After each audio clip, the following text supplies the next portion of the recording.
Middle east के हालात एक बार फिर से बहुत ज्यादा बिगड़ चुके हैं। अमेरिका और ईरान के बीच जो समझौता हुआ था वो समझौता अब पूरी तरह से खत्म हो चुका है। ईरान की तरफ से कह दिया गया है कि पाकिस्तान ने अमेरिका और ईरान के बीच जो समझौता कराया था, अब समझौते जैसी कोई भी चीज बाकी नहीं है। समझौता होने के बाद लग रहा था कि हालात अच्छे हो जाएंगे, शांति हो जाएगी, पूरी दुनिया में पेट्रोल डीजल की कीमतें जो बढ़ रही हैं शायद कम हो जाएं, लेकिन ऐसा नहीं हुआ। एक बार फिर से खतरनाक वाली जंग मिडिल ईस्ट के अंदर शुरू हो चुकी है। हालात ऐसे हैं कि अब हर अरबी देश एक बार फिर से इस जंग की चपेट में आना शुरू हो चुका है। तमाम अरबी देशों पर मिसाइलें ईरान की तरफ से दागी जा रही हैं। खतरनाक हालात मिडिल ईस्ट में एक बार फिर से बन चुके हैं। अब आपका एक सवाल होगा मुझसे कि इतना सब कुछ मिडिल ईस्ट के अंदर हो रहा है, फराज भाई आप कहां थे? 3-4 दिन से आप गायब हैं, कोई वीडियो क्यों नहीं डाल रहे हैं? देखिए, मुझे बार बार एक्सप्लेन करना भी अच्छा नहीं लगता है, लेकिन क्या करूं, मुझे एक दिक्कत है कि हर 1-2 महीने में मुझे एलर्जी वाला जुकाम हो जाता है। और जुकाम ऐसा होता है कि बस मुझसे बोला भी नहीं जाता। मैं नॉर्मल घर में किसी से बात नहीं कर पाता, मेरा गला पूरा बंद हो जाता है, खतरनाक दर्द होता है और हर 1-2 महीने में मेरे साथ ये होता रहता है। एलर्जी वाला जुकाम है। खुशबू अगर सूंघ लेता हूं, कोई मेरे पास खुशबू लगाकर आ जाए, उसकी खुशबू मेरे नाक में चली जाती है तो मुझे जुकाम हो जाता है। बड़ी दिक्कत में हूं इन चीजों को लेकर। कितना भी बिजी होता हूं अपनी लाइफ में, लेकिन अपडेट आप लोगों तक जरूर पहुंचाता हूं। लेकिन जब मेरी आवाज ही बंद हो जाती है, गले में ऐसा दर्द होता है कि नॉर्मल भी नहीं बोला जाता, तब मजबूरी में छुट्टी करनी पड़ती है। फिलहाल आज थोड़ी सी तबीयत ठीक है, इसलिए आपके सामने अपडेट लेकर आया हूं और कोशिश करूंगा कि अब हर अपडेट आप लोगों तक बहुत आसान भाषा में जल्द से जल्द पहुंचाऊं। चैनल पर पहली बार आकर हमारी वीडियो देख रहे हैं, चैनल को सब्सक्राइब नहीं किया है, सब्सक्राइब करके हमारे साथ जुड़ सकते हैं, क्योंकि जो लोग हमसे पहले से जुड़े हुए हैं वो जानते हैं कि हम किस तरह से लगातार हर एक अपडेट आसान भाषा में लोगों तक पहुंचाते हैं। फिलहाल टॉपिक पर आते हैं। अमेरिका ने रात खतरनाक हमले ईरान के ऊपर किए। ईरान ने भी कुछ घंटे पहले शाम के वक्त में मिडिल ईस्ट में अरबी देशों पर हमले किए। खासकर बहरीन को निशाना बनाया ईरान ने अपनी क्लस्टर मिसाइलों से। 2 दिन पहले आप लोगों तक मैंने एक वीडियो पहुंचाई थी जिसमें मैंने आपको बताया था कि ईरान ने साफ तौर से अब यह बात बोल दी है कि मिडिल ईस्ट में कुछ अरबी देश ऐसे हैं जहां पर सिर्फ अमेरिका के ठिकाने अमेरिका के नहीं है, बल्कि पूरे का पूरा देश अमेरिका का ठिकाना बन चुका है। इस तरह की बात ईरान की तरफ से कही गई थी और इसी के चलते हुए रात ईरान ने बहरीन के ऊपर तकरीबन 30 बैलिस्टिक मिसाइलों और ड्रोन से हमला किया।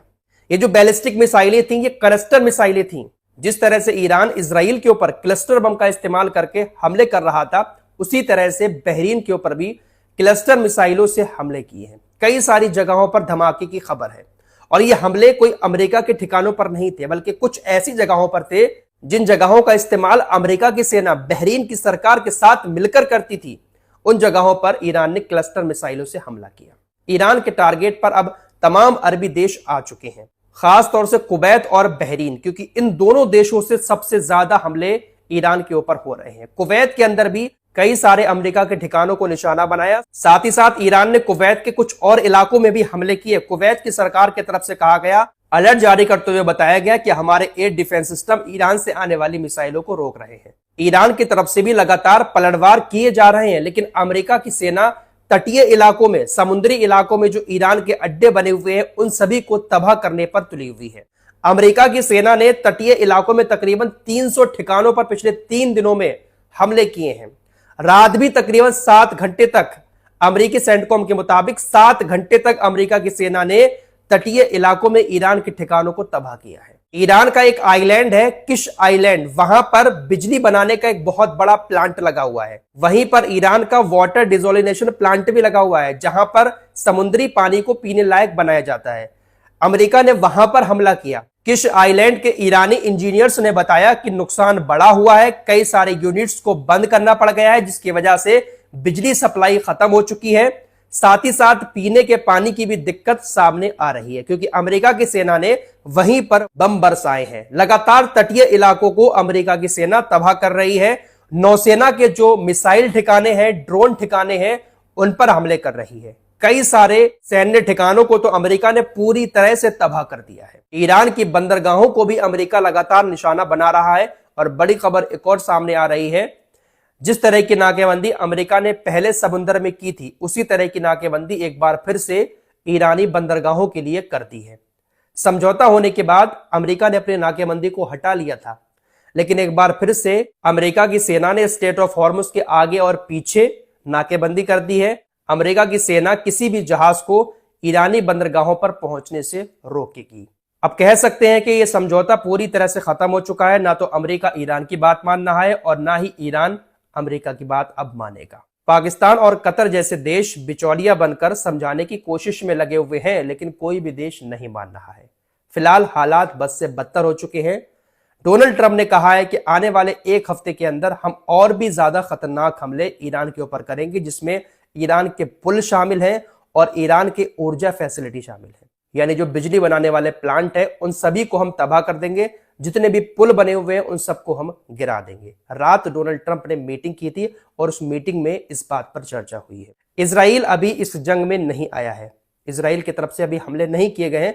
हो सकता है कि अंदर अंदर इजराइल हो मिला हुआ, लेकिन खुलकर अभी इजराइल ने ईरान के ऊपर हमले नहीं किए। हालांकि तैयारी पूरी कर रहा है इजराइल, किसी भी वक्त ईरान के ऊपर वो हमला करेगा। तो हालात बिगड़ चुके हैं। ईरान अमेरिका के ठिकानों के अलावा अरबी देशों पर भी हमले कर रहा है। इसको लेकर ट्रंप ने कहा कि मुझे लगता है कि आप माने या ना माने, मिडिल ईस्ट के देश एक साथ आ रहे हैं। हम मिडिल ईस्ट में दादागिरी करने वाले से छुटकारा पा रहे हैं।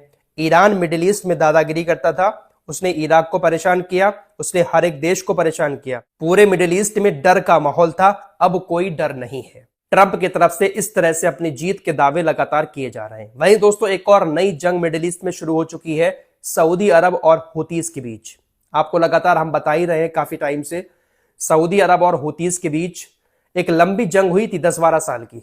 सीज फायर हो गया था, समझौता हो गया था, लेकिन एक बार फिर से जंग शुरू हो चुकी है। दरअसल सऊदी अरब की सेना ने, वायुसेना ने सना एयरपोर्ट पर हमले किए। सना एयरपोर्ट जो हुतीज के कब्जे में आता है, वहां पर हमले करके हवाई पट्टी को तहस नहस कर दिया। मीडिया रिपोर्ट्स और हुतीज के मुताबिक हुतीज के कुछ नेता ईरान के सुप्रीम लीडर अली खामनेई के जनाजे में शामिल होने ईरान पहुंचे थे। अली खामनेई के जनाजे को मशहद के अंदर दफना दिया गया। उसके बाद हुतीज के नेता ईरान की फ्लाइट से, ईरान के एक विमान से वापस यमन आ रहे थे। सना एयरपोर्ट पर विमान को लैंड होना था, लेकिन विमान के लैंड होने से पहले ही सऊदी अरब की सेना ने सना एयरपोर्ट की हवाई पट्टी को हवाई हमले करके उड़ा दिया, जिसकी वजह से ईरान से आ रही फ्लाइट सना एयरपोर्ट पर लैंड नहीं हो पाई। इमरजेंसी में उसको हुदैदा के पास, जो हुतीज ने जो हवाई पट्टी बना रखी है, वहां पर विमान को लैंड कराया गया। हुतीज के सभी नेता सही सलामत यमन के अंदर पहुंच गए, लेकिन इसके बाद अब हुतीज की तरफ से कहा जा रहा है कि हम ऐसा करारा जवाब सऊदी अरब को देंगे, ऐसा हमला करेंगे कि पूरी दुनिया हिल जाएगी। सऊदी अरब ने हमारे एयरपोर्ट पर जो हमले किए हैं, उस हमले का अभी ऐसा करारा जवाब दिया जाएगा कि पूरी दुनिया हिल जाएगी। हालांकि हुतीज ने भी हमले किए, पलटवार किए सऊदी अरब के ऊपर, लेकिन हुतीज का कहना है कि सऊदी अरब ने ऐसा हमला करके ऐलान जंग कर दिया है।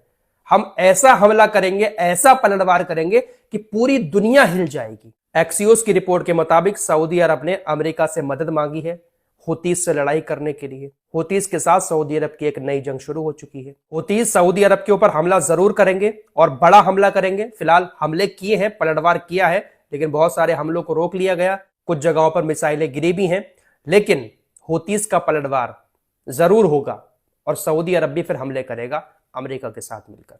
तो इस तरह का माहौल इस वक्त मिडिल ईस्ट के अंदर बना हुआ है और इसकी सबसे बड़ी वजह कोई है, वो अमेरिका है। अमेरिका ही सबको डराता है, अमेरिका ही सबको डराकर एक दूसरे से लड़ाता है और इन अरबी देशों को कुछ समझ ही नहीं आ रहा है। फिलहाल देखते हैं कि क्या होता है। पल पल का अपडेट आप लोगों को अब मिलता रहेगा। चैनल को सब्सक्राइब करके हमारे साथ जुड़े रहिए।